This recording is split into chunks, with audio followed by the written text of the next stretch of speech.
So hello guys, welcome to my YouTube channel.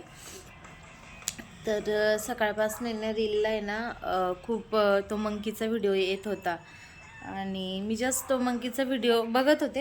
हा आला समर, है ना समर? हा मी आला मग. हां. मी खूप रडला आणि तो व्हिडिओ बघता बघता त्याला ना रडायला आलं. काय माहिती, छोटासा आहे पण त्याला एकदम इमोशनल झालं त्या व्हिडिओला. तर खरं आहे की आई खूप गरजेची. आई नसली का कोण कसं सांभाळेल, काय सांभाळेल ही कोणाचीच गॅरंटी देऊ शकत नाही. आई ही आईच असते. तर आहे ना हा व्हिडिओ बघत होता आणि बघता बघता बोलतो की आई तुम्हाला सोडून तर नाही जाणार. तर मला आहे ना एकदम असं टचकन डोळ्यात पाणी आलं. तर म्हणजे नाही का, खरंच आई असणं खूप गरजेचं आहे आणि तुमच्या आईला जपा. शब्द नाही यायच्या पुढे.